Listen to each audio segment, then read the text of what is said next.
This clip is brought to you by SaveWithConrad.com.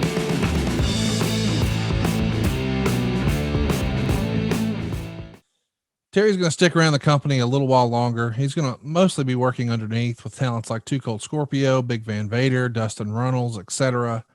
But maybe the most memorable thing we would see, or the last memorable thing, is when he comes out at King of the Ring 98, once Mick is thrown off the cage. Eventually, he gets chokeslammed by Taker. Terry's just knows what to do in every instance, and he knew what not to do. It's in his book that in this era, Vince McMahon was encouraging him to run for the Senate in Texas. Did you ever hear that story? Yeah. Yeah. That's all we need. Hey, he probably brought some sanity to politics. God knows they could all use some help on both sides of the friggin' aisle. But Vince fell back in love with Terry. Yeah. And for good reason. This old McMahon's heartless. He's this, he's that.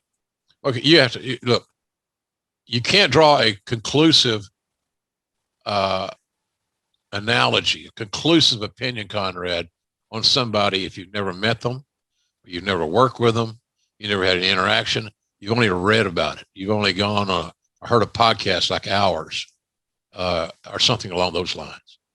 And there are a lot of good podcasts, by the way. So, but I think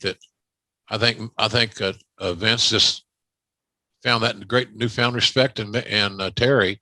Yeah. That Terry was out there at his age with his body broken apart, and all these years of wear and tear, and was still not phoning a damn thing in.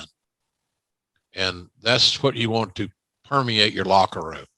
That's why you bring guys like Terry Funk and Mick Foley into your company, is so that their attitude and their game day behavior is so positive for everybody that they're around.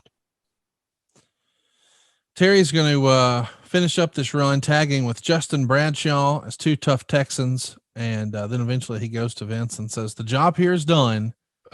Vince thanked him. And Terry would do some various shots on the indies and occasional little Japanese appearance here and there. He's even, let's talk about his legacy in the business. I guess we should mention, unfortunately, his wife, Vicky. They got married August 14th, 1965. They were together her entire life. Sadly, she passed away March 29th, 2019. Any memories of Vicky you can share with us? Oh, yeah. What a great woman. Fun as hell. I remember, it's funny. When I think of Vicky, I think of Jan, my Jan. And they got along so famously. And sometimes Vicky was very outspoken, had a great sense of humor. And I know, like a Cauliflower Alley Club event, you'd hear Jan cackling, hearty laughter from my little Italian. And you could look around, and there she sat talking to Vicky. So Vicky's a class lady. And look, she may have been up for sainthood. Let's remember, she was married to Terry Funk for over 40 years. Full-time job, baby. It's no kidding. So I loved her.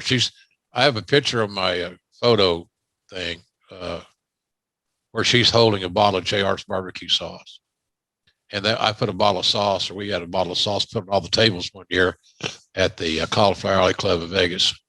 Great company, great event, great organization. Do good things for people that need help. And it also serves as a great reunion.